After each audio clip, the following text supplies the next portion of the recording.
So, we were discussing about structural break analysis using Chow test, and we were using the F-statistic for conducting that Chow test or structural break analysis. So, today what we will do, we will use one data set from US, that is the savings income relationship, and we have a time series data for 26 years 1970 to 1995.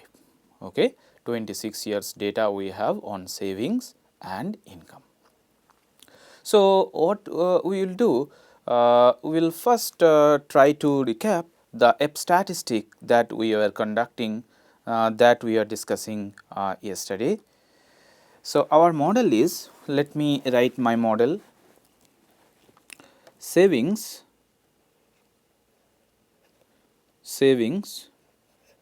equals to alpha plus beta, this is savings t, since this is a time series data, beta income at time period t plus ut. Okay.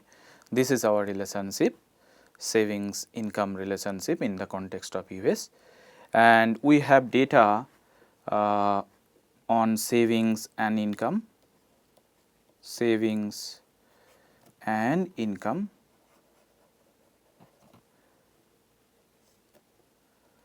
starting from 1970 to 1995. Okay, 1970 to 1975. Sorry, 1995. So, total we have 26 years data, total 26 years on savings and income. Now, here what happened in 1982, we hypothesize that there is some kind of structural break in the savings income relationship in 1982. What is the reason? Because in 1982 US economy suffered from the worst peacetime recession. Okay, what was happening? The peacetime recession was there in US economy, and because of that peacetime recession, we hypothesize that there might be some kind of structural change in the savings income relationship.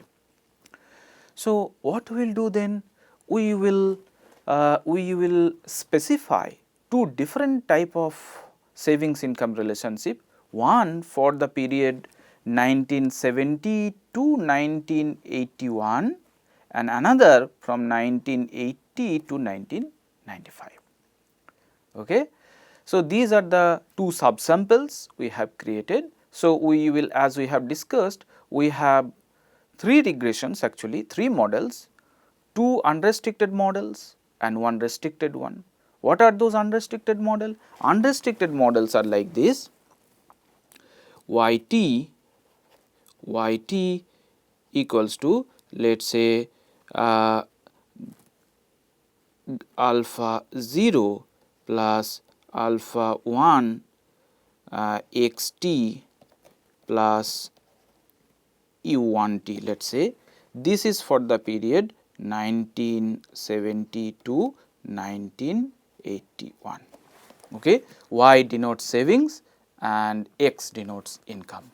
Then we will have another regression, which is yt equals to, let us say, lambda 0 plus lambda 1 xt plus u2t.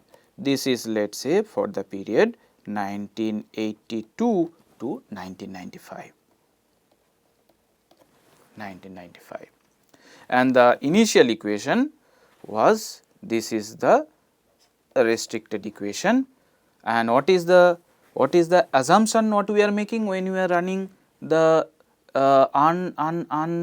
when we are running the restricted model, that means when you are assuming that there is no structural break, we are basically assuming that alpha 0 equals to lambda 0 equals to alpha and alpha 1 equals to lambda 1 equals to beta.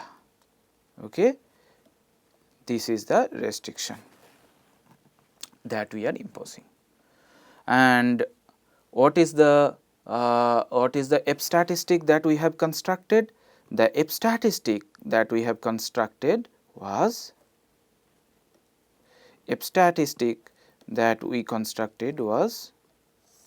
we will run these two these two unrestricted models as well as the restricted one. Then what we will do? We will have RSS, we will collect the RSS from the restricted model minus RSS unrestricted model divided by its degrees of freedom, and denominator would be RSS UR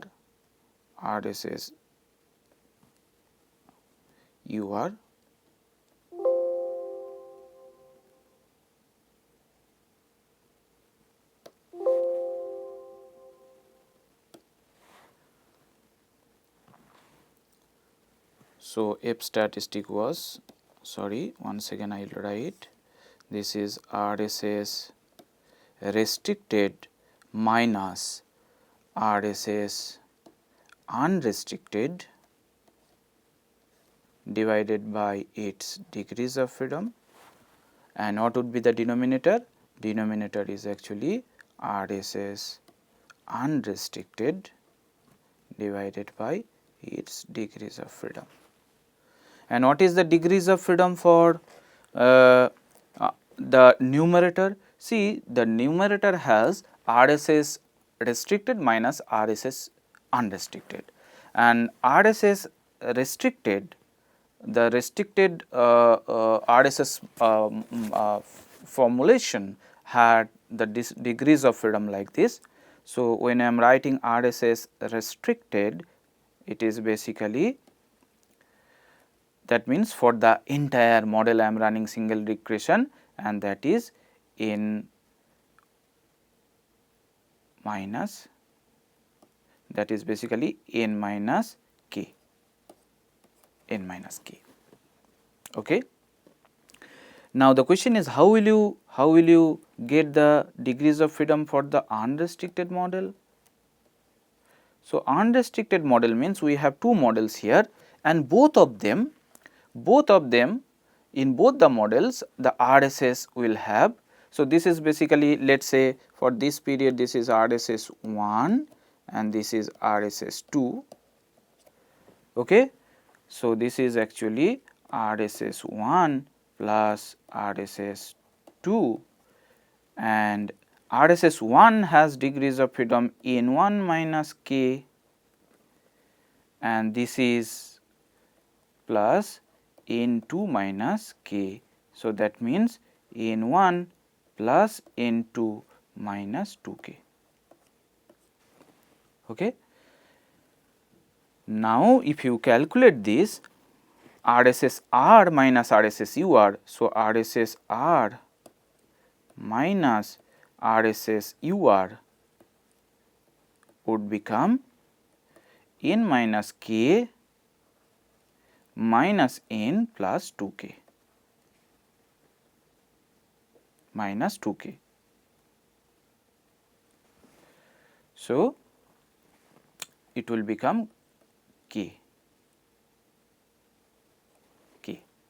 So, that is why the degrees of freedom for the numerator would be k, RSS R minus RSS UR divided by k, and unrestricted model is basically RSS R UR minus, it will become n1 plus n2 plus k, or you can simply write n minus n1 minus k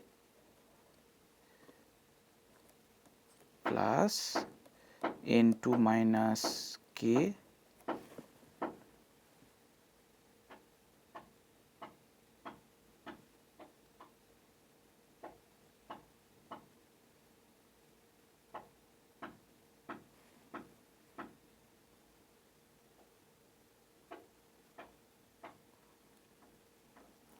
So, as I said n1 plus n2 minus 2k. So, what you can directly write, you can directly write how you have derived unrestricted. Look at this, unrestricted is n1 plus n2 minus 2k. So, I will write n1 plus n2 minus 2k. This is the formula. So, in this particular case we have 26 years data. So, that means n1 plus n2 is 26, and what is n1? n1 is 1970 to 1995, that means n1 equals to 1970 to 1981, which is actually 12, and what is n2, which is 1982 to 1995, that means 14. And what is k here? K is the total number of parameters, which is 2, okay, which is 2. So, n equals to 26, n1 plus n2 equals to n, which is actually 26. So, the degrees of freedom for the numerator would be 2, while degrees of freedom for the denominator would be n minus 2k. So, that means 26 minus 4 equals to 22, okay, 22. So, this f will follow an f distribution with degrees of freedom 2 and 22, 2 for the numerator and 22 for the denominator. So, now what we will do? We will use that particular data in the context of US and we will estimate the model. Okay. So, now what we will do?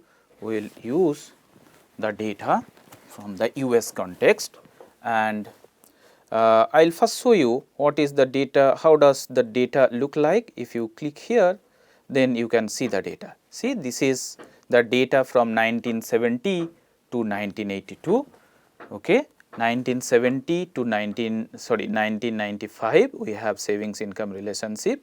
So, we have only two variable here, the dependent variable is savings, which is a function of income, right. So, we have to run basically 3 regressions here, one for the period 1970 to 1991 and another for 1982 to 1995. These are the two unrestricted models, and one for the entire time period, which is basically the restricted model. What is the restriction? We are assuming that there is no structural change in terms of the intercept as well as the slope coefficients of the savings income relationship. So, that means when you have data on 26 years, so you have to divide this sample into 2 periods. Okay. We should actually have 2 subsamples, one for the period 1970 to 81 and another for the period 1982 to 1995. But in when you are using data, actually you do not have to divide the sample into 2 subsamples, because that is very inconvenient and time consuming. Rather, we will specify a simple command in Stata, so that Stata will run the regression first considering the time period 1970 to 1981. That means, Stata will first consider only 12 observations. Okay. How to do that? The command is reg savings, then income, and this is, you have to remember, in 1 by 12. So, that means by specifying 1 by 12, I am asking Stata to run the regression using first 12 observations. Now, if you put enter, this is the regression. Okay, this is the regression. So, from this regression you can easily look at the result and see the coefficient of income is 0.08. So, that means pre peacetime recession in the US economy, the marginal propensity to save was 0.08. That is the interpretation. For a unit change in income, on an average, savings increased by 0.08 unit. Okay? So, that is the MPS in the pre-recession period. Now, what we will do? We will run another regression for the post-recession period, which is 1982 to 1995. That means, we assume the structural break happened in the year 1982. So, similarly, I will ask Stata to run another regression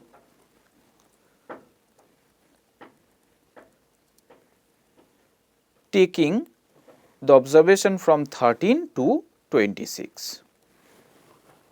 Okay, 13 to 26. All right. And look at what happened here. The marginal propensity to save, which was 0.08 in the pre-recession period, now it has gone down to 0.01 unit. Okay. So, that means just by looking at the magnitude of the coefficient, what we can understand is that there is a drastic change in the individual saving behavior post recession period. Similarly, there is a change in intercept also. In the pre-recession period it was 1.01 and in the post recession it is 153.49. So, now what we have to do actually, we have to conduct that F-test or Chow test. It is called Chow test because it was first introduced by the famous econometrician Chow.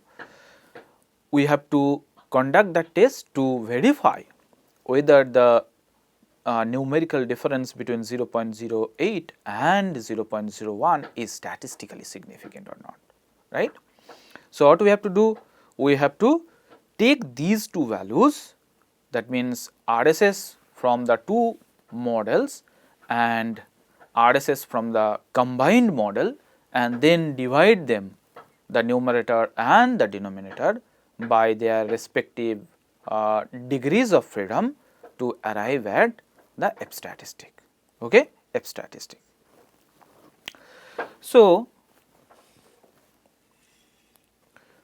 what I will do, I will now go to, so here you have to remember two things, that RSS, now another regression if I run for the entire period, because that is the restricted model. So, without putting any this thing, reg savings income for the entire period, and then you will get the marginal propensity to save for the entire period is 0.03. All right. So, you have to carefully note it down, the 3 RSS, okay, 3 RSS. So, what you have to note it down, the 3 RSS. So, from the combined one, from the unrestricted model, the RSS is how much? 23,248, okay, 23,248, that is the RSS from the restricted model. So, we have to go to that formula, 23,248, 23,000. So, here the restricted RSS equals to 23,000.